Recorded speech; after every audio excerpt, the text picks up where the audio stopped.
আমি সকলোৱে স্কিনখন লৈ খুবেই কনচিয়াস কেতিয়াবা আমাৰ হেলথটোকো ইগনোৰ কৰা দেখা যায় মই আপোনালোকক সদায় কওঁ যদি আপোনালোকে হেলদি আৰু গ্লোইং স্কিন এখন বিচাৰে তেতিয়াহলে খোৱা বোৱাত নিজৰ লাইফষ্টাইলত মন দিব আজি মই কেইটামান এনেকুৱা কথা কম আপোনালোকক যিকিটা ভুল থাকে আপোনালোকেও কৰি আছে যদি সেইকিটা ভুল কৰি আছে আজিয়ে বন্ধ কৰক কৰিব কাৰণে যদি আপুনি হেলদি আৰু গ্লোইং স্কিন এখন বিচাৰে তেতিয়াহলে এইকিটা ভুল কেতিয়াও নকৰিব জেনেৰেলি আমি যিকোনো বিউটি প্ৰডাক্ট বা হোম ৰিমেডিজ ইউজ কৰি দিও একো নভবা নিচিন্তাকৈ আপুনি ভাবি চাইছেনে বাৰু কিছুমান বস্তুৱে আপোনাৰ স্কিনখনক কিমান ডেমেজ কৰি আছে কিমান ভিতৰলৈকে ডিপলি স্কিনখন আপোনাৰ বেয়া কৰি আছে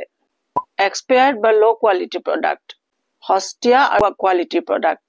আৰু যিবোৰ এক্সপায়াৰ্ড হৈছে সেই প্ৰডাক্টবোৰ ইউজ কৰাটো সাংঘাতিক ভয় লগা এটা কথা এইটো কৰিলে স্কিনত এলাৰ্জি স্কিনৰ একনি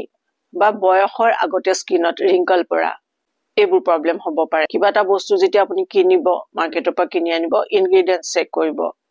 বা কিনাৰ আগতে আপুনি গোটেই প্ৰডাক্টৰ ইনগ্ৰেডিয়েন্টস ভালকে চেক কৰিব